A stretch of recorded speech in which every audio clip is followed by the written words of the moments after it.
Hey everyone, कैसे हैं आप सब। Welcome to my channel. जैसे आपको पता ही होगा कि आजकल ये बात पूरी तरह फैल चुकी है कि एनसीईआरटी की बुक्स चेंज हो गई हैं। तो कैसे चेंज हुई हैं, क्या क्या चेंज हो रहा है, आइए देखते हैं पूरा डिटेल में। एनसीईआरटी अपडेट्स, क्योंकि एनसीईआरटी की कुछ बुक्स में चेंज आया है तो सीटेट में भी थोड़ा बहुत चेंज आएगा, लेकिन ऐसा नहीं है कि पूरा चेंज हो चुका है। कुछ चीज़ें चेंज भी नहीं हुई है, अपडेट हो गई है। इसको हम चेंज कहना नहीं कहेंगे, अपडेट कहना कहेंगे। और चेंज भी किस में हुआ है, जो पेपर 1 जो ईवीएस आता है पेपर 1 में, जो ओल्ड एनसीईआरटी थी क्लास 3rd की, उसमें थोड़ा बहुत चेंज आया है, चैप्टर वाइज भी और थोड़ा स्ट्रक्चर वाइज भी। देखो, जैसे उसमें पहले लुकिंग अराउंड करके आती थी, अब वो आ रही है अवर वंडर्स वर्ल्ड। पहले उसमें 24 चैप्टर होते थे, अब उसमें 12 चैप्टर्स हैं, यूनिट वाइज दे रखे हैं। चैप्टर थोड़े से मतलब बड़े कर दिए हैं, यूनिट वाइज कर दिए हैं। और जो पहले की ओल्ड एनसीईआरटी थी उसमें 24 चैप्टर ही थे। और जो पेपर 2nd में है, चाहे आप एसएसटी वाले हो चाहे साइंस वाले हो, तो दोनों में चेंज हुआ है। और पहले जैसे हिस्ट्री की क्लास में जो था, हिस्ट्री, पॉलिटी, ज्योग्राफी और ये सब चीज़ें पढ़ते थे, लेकिन जब हम अभी न्यू एनसीईआरटी में पढ़ेंगे तो उसमें सिंगल बुक आ गई है। तो जो ओल्ड एनसीईआरटी थी उसमें तो 3 बुक्स करके आती थी, लेकिन अब क्या हो गया है, एक ही बुक बना दिया और उसके अंदर ही सारा चीज़ इंक्लूड कर दिया है। अब लेकिन जो अपडेट आई है वो बहुत ही अच्छे फॉर्म में आई है। मतलब ये देखिए, वो एक्टिविटी बेस्ड है, पिक्चर उसमें ज़्यादा है, टर्मिनोलॉजी थोड़ी अलग यूज़ करी है और बहुत ही क्रिएटिव तरीके से बताएगी कि जो बच्चों को बहुत ही इजी एज ए स्टोरी। और सबसे पहले कुछ दोहे, श्लोक वगैरह लिखे हैं, जिससे मतलब कि अपनी संस्कृति से, अपने कल्चर से हम जुड़े रहें। तो जो भी चैप्टर चेंज हुए हैं वो स्टूडेंट को देखते हुए चेंज हुए हैं, स्टूडेंट एक्टिविटी करके सीखे। कैसे, देखो, जैसे क्या हुआ है, चैप्टर थोड़े से चेंज हुए हैं, लेकिन चेंज नहीं हुए, अपडेट हुए हैं। जो चीज़ पहले थी उन्हीं को अपडेटेड फॉर्म में डाल दिया है और बहुत अच्छे से प्रेजेंट किया है। बहुत सारे कलर्ड पिक्चर दिए हैं। कलर तो एनसीईआरटी पहले भी थी, लेकिन अब थोड़ा सा और भी अच्छे तरीके से, और एक्टिविटीज़ बहुत ज़्यादा हैं उसमें। तो और मैथ्स का जो कंटेंट वाइज तो सेम है, लेकिन थोड़ा सा उसमें भी चेंज कर दिया है। अगर आपको बुक खरीदनी है तो आप बुक भी खरीद सकते हैं, और अगर आपको ये बुक डाउनलोड करनी है तो आप क्या करिए, सबसे पहले ncert.nic.in में जाइए, उसके बाद टेक्स्ट बुक में जाइए, उसमें सेलेक्ट कीजिए ई बुक, और ई बुक के बाद आ जाएगा PDF class 1st to 12th, उसमें ऑप्शन आ रहा है। उसके बाद आपको क्लास 6 की चाहिए होगी तो आप क्लास 6 की डालना, उसमें कौन सा सब्जेक्ट है, तो सब्जेक्ट अब साइंस करके नहीं है, अब क्यूरियोसिटी करके सब्जेक्ट है साइंस का। जो क्लास 6 की साइंस है, पहले वो साइंस करके थी, अब उसका नाम क्या हो गया, क्यूरियोसिटी हो गया है। पहले इसमें 16 चैप्टर थे, अब उसमें 12 चैप्टर हो गए हैं। चैप्टर तो कम हो गए हैं, लेकिन उसमें अपडेट फॉर्म में आ गया है वो। और जो अब सब्जेक्ट आप क्यूरियोसिटी डालोगे तो उसको डाउनलोडेड कंप्लीट बुक में आप डाउनलोड करोगे तो आपकी पूरी बुक डाउनलोड हो जाएगी। और अगर आपके पास पुरानी एनसीईआरटी है तो आप उससे पढ़ के ये अपनी ई बुक के थ्रू इसको डाउनलोड करके आप इससे भी अपडेटेड चीज़ को कवर कर सकते हैं। वैसे मैं आपको सारी अपडेटेड चीज़ें अपने इस चैनल में करवाऊंगी। आपको ऐसे बुक खरीदने की तो ज़रूरत वैसे पड़ेगी नहीं, लेकिन फिर भी अगर आप अपनी सेल्फ स्टडी करना चाहते हैं और खुद से पढ़ना चाहते हैं, खुद से नोट्स बनाना चाहते हैं, तो आप बुक खरीद भी सकते हैं और इस तरीके से ई बुक से भी पढ़ सकते हैं।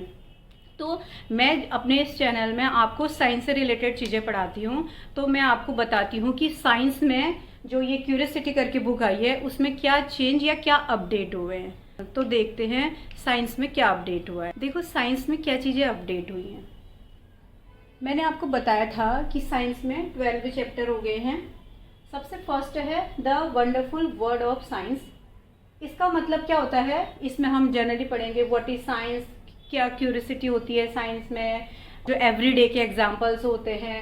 और पहले तो उसका हम ऑब्जर्वेशन करेंगे, फिर क्वेश्चन पूछेंगे, फिर अपने हिसाब से गैस करेंगे। तो ये सब साइंस है।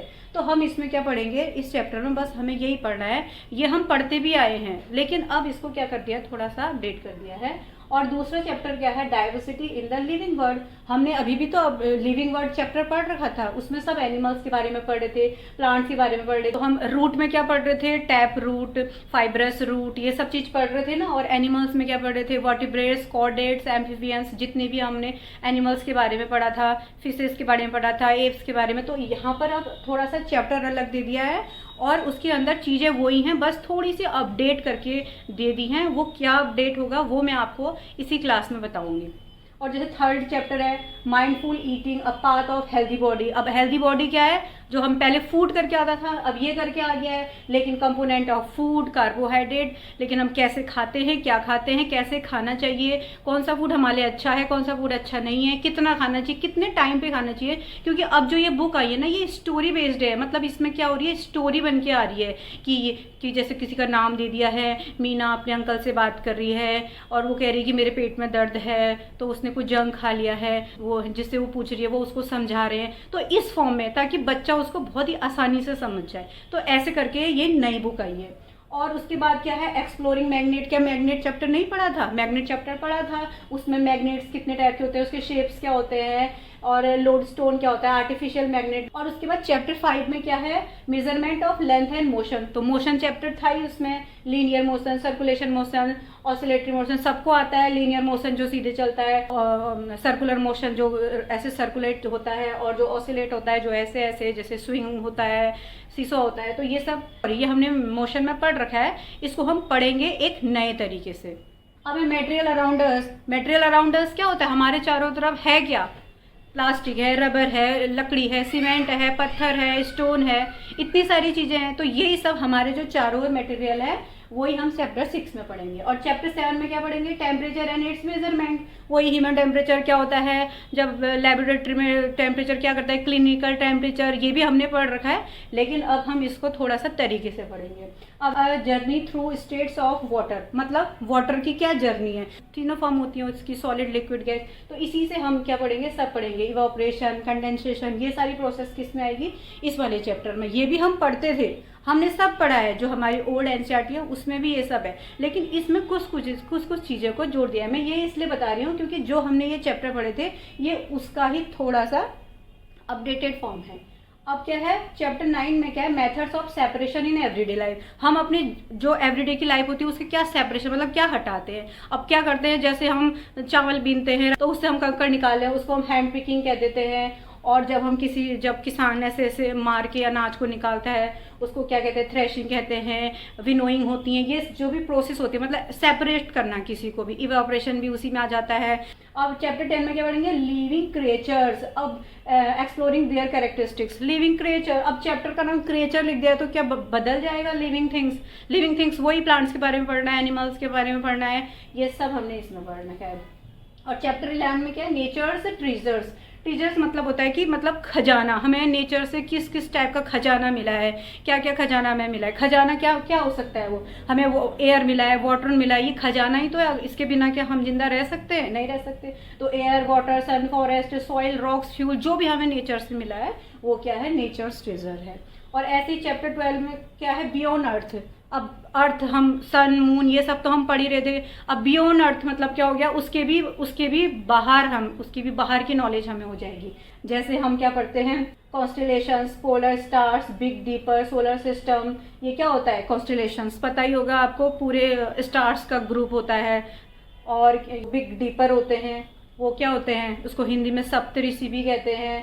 और सोलर सिस्टम तो आपको पता ही होगा। ये सब हमने पढ़ रखा है, लेकिन अब क्या हो गया है, उसमें जब हम चैप्टर वाइज पढ़ेंगे तो उसमें नए नए टर्म्स यूज़ हो रहे हैं। और मैंने बताया था कि इसमें टर्मिनोलॉजी भी नई नई यूज़ हो रही है, और एक्टिविटी बेस्ड है, और उसमें पिक्चर्स भी बहुत अच्छे अच्छे दे रखे हैं। तो ये पढ़ने में बहुत मजा आने वाला है। तो साइंस का जो ये चैप्टर है, अब जो हमने सीटेट का सिलेबस देखा था उसमें भी क्या होगा, चेंज तो नहीं होगा, लेकिन क्या होगा, जहाँ पर फूड आना था वहाँ पर क्या आ जाएगा, फूड की जगह आ जाएगा mindful eating a part of healthy food. तो इसके भी अब ऐसा तो नहीं होगा कि पेपर के 15 दिन पहले आपने एनसीईआरटी को अपडेट करा है और अब आप नए नए क्वेश्चंस डाल देंगे, ऐसा तो नहीं होगा। लेकिन फिर भी हाँ, अभी हमारे पास कुछ टाइम है, हम कुछ चीज़ें अपडेट करके पढ़ सकते हैं। लेकिन ये आने वाले आगे के टाइम में फिर ये पूरी अपडेटेड एनसीईआरटी आएगी। लेकिन अभी तो हमें 15 दिन 20 दिन, अभी कुछ देर नहीं हुई है, हम पढ़ सकते हैं।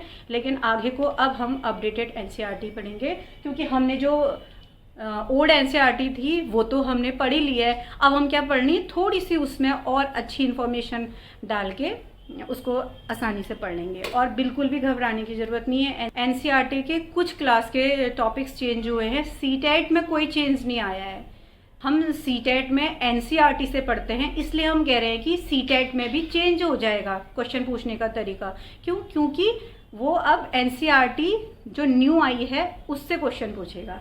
मैं यहाँ पर आपको बिल्कुल अपडेटेड फॉर्म में पढ़ाऊँगी और आप बने रहिए, लाइक कीजिए और कमेंट करिए। अपने जो भी डाउट्स होते हैं कमेंट बॉक्स में कमेंट कीजिए। Till then bye bye.